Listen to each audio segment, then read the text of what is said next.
morning, I'm Amit. And how many of you remember my misery of last week of trying to find the phone accessories?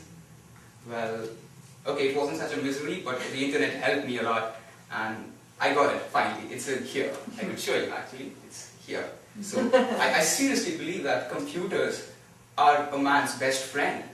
I mean, they are the new dogs, with all due respect. And there's one thing about computers which is much more better than any other friend you could have, is that they could understand, or at least we are trying them to understand our natural language. So, what do you think would be an example of a natural language?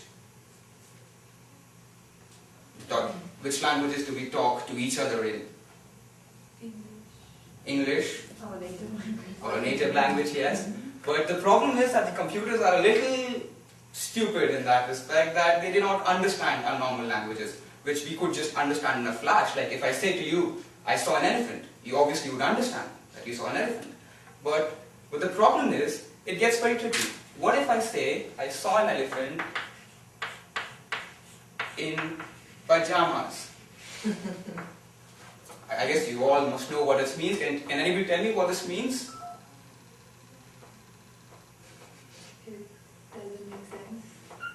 It makes sense.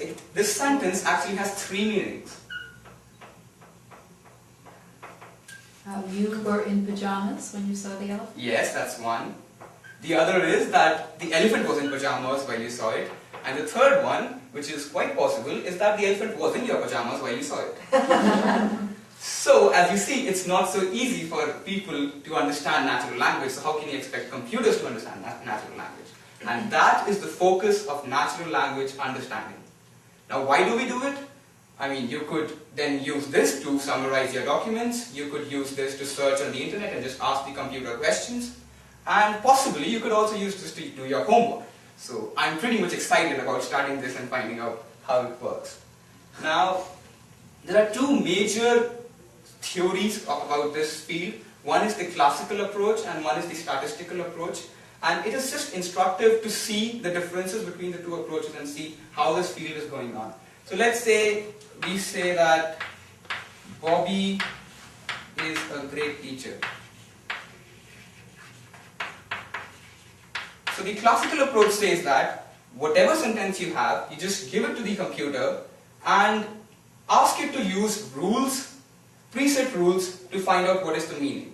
A preset rule in this case would be that a sentence generally is made of a noun, then a verb, and then another adjective maybe, plus another subject. So if you can break your sentence into all the possible different denominations, probably linguistics would know better, then you could decompose any sentence and find out the meaning. Like in this case, the computer would just say, okay, noun, verb, adjective, and a subject. So that's how it is. And then it understands, it associates the concept of a great teacher with Bobby. And this really is very fast because all you need to do is just write some rules. And of course, I'll now compare the statistical because there are examples which could not be so effective. What if there is a sentence like, teacher strikes idle kids? So now this is very difficult for even us to understand, but the problem is this is an actual headline in a newspaper very recently. So it actually means that teacher strikes and that's why the kids were idle, but it could also mean that some teachers are very vindictive. So that's where classical fails. So you cannot really have rules for a language like English and say, okay, I'll have a noun, a verb, and this is how it is. And if you have something like this, then so be it. You can't do that. So that's why this is the new field which has come up, which is statistical. And what this means to do is to build a corpus. So a corpus here means a long list of all the sentences that you find. Probably you could archive a newspaper. And then from those sentences, you try to find similar sentences to the one that you have been given and try to assign.